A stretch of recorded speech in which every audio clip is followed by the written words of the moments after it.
I'm Jamie Sumner. I am the middle grade author of One Kid's Trash, as well as Tune It Out and Roll With It. And I am so excited to talk to you guys today about One Kid's Trash and read you a little bit from it and hopefully give you a little inspiration for your own writing. So, okay, I'm going to read a scene. So this is Hugo. Hugo's the main character, and he started at this new school, and he's being bullied because he's little. He's like the littlest kid. And this scene, so Hugo has just been bullied by Chance. Chance is the name of the kid. And then he is, of course, called out to the basketball court to play a game of dodgeball against Chance and everybody else in gym class. So here we go. Here's the thing you have to know about dodgeball. It separates the world into two types of people: the ones who know fear and the ones who don't. If you're not scared, those balls line up neat and tidy along the half-court line, and they're all for you. You hold 5 at once and throw like a quarterback from baseline to baseline. You don't worry about getting hit because you know the smaller guys, your wingmen, have got your back. They're dispensable. One goes down and another fills his place. Their whole job is to protect you, their MVP. You are a machine, and you can take your time picking your target, pacing back and forth underneath the basket like a lion. But those of us who know fear play the game differently. We know that first dash to half court isn't for us. We hang back. Maybe a ball will rocket off a foot and roll our way. Maybe it will bounce off the back wall and we'll catch it. But that's not our priority. We're not in it to take people out. We're in it to stay alive. It's all about defense, so we dart and dive and fall to our knees so hard it burns the skin off. Anything to avoid that smack across the shoulder, stomach, shin. That means we're done. It's survival. Mom made me take a personality test once, but I didn't listen to the results. You know all you need to know about yourself after one game of dodgeball. Coach blows the whistle, and that's when I decide to be the other guy. Instead of slinking back, I run straight for the line. I'm faster than I look. I scrabble for 3 yellow balls. That's all I can hold. Andrew gets there at the same time and grabs 4. Chance is already ahead of us. He's also got 4 and kicks 3 more back toward his side, which is illegal, but Coach doesn't call it.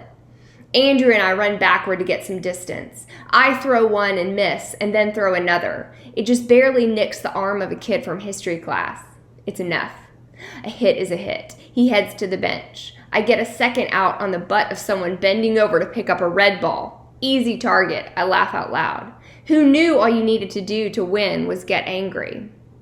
Dude, what? Is all Vidge, that's his cousin, has time to say before he ducks a vicious spiral from Chance that I'm pretty sure was aimed at me. For once, my size is my advantage. Smaller body, smaller target. Here, I pass him my last ball and run for more. I'm bouncing on my toes halfway to the middle of the court before the other side catches on that I'm not playing my usual role. Peter from English can't get out of my way fast enough. He goes down with a hit to the knee. From the corner of my eye, I see Chance signal to his wingman. They both march towards me, and I dance back a few feet.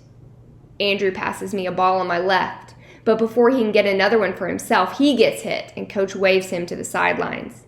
Sorry, he calls. The kid that tagged him stands there watching him jog off the court, so I nail him with an easy lob. He looks around surprised. You take my guy, I'll take you, I think. By now it's down to me and Vidge against Chance and Gray. I feel bad for Gray. I'm pretty sure he only plays soccer because of his brother Jack. He once told me he thinks team sports shouldn't keep score. I just don't see the point, he said, and shook his head. And now Chance is up in his face yelling, "Get the ball!" I can see the spit flying. My heart's hammering, but my hands are steady. We each have 1 ball. This is it. Chance winds up like a pitcher, but I release mine first. His is faster. It whistles through the air, but there's no time to move. A body flies past me. It's Vidge. He dives in front of me like he's sliding into home base. The ball smacks his hand and it echoes like a whip. I look over him, following the arc of my own throw. Chance ducks and it gets Gray square in the stomach. Vidge and Gray take their places on the benches along with the rest of the class. It's down to me and Chance. The sidelines are full and silent. One yellow ball rolls slowly toward me. Chance has one at his feet. He's sweating and grunting and tired. It's the best I can hope for. For 1 second, we stand there looking at each other.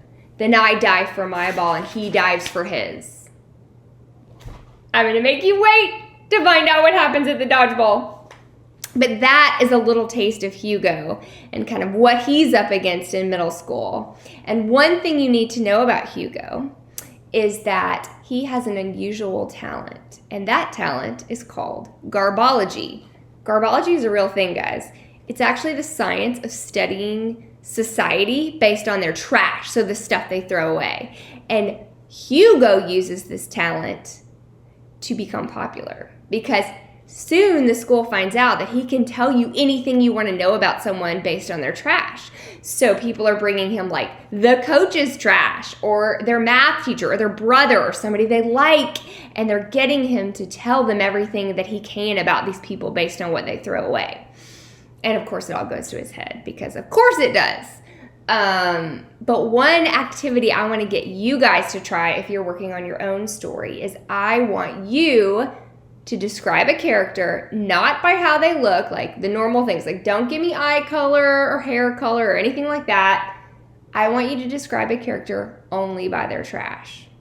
And here's what I mean. I don't mean just like say they threw away an apple. I want to know, was that apple chewed down to the core?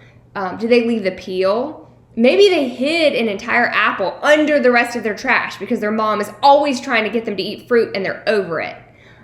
Maybe they didn't eat it because they had braces and didn't want to get apples stuck in their teeth and didn't want to be embarrassed, so they hid it. There are so many things that our trash says about us if you actually stop and think about it. So I want your job is to write the contents of your character's trash. All of that you can think of, all the detail you can think of. If you get stuck, I want you to go peek in your own trash can and make a list and think about what it says about you. So that is just a little writing exercise. I hope you enjoy it, and I hope you get to enjoy Hugo and his crazy story in One Kid's Trash. So thank you and happy reading.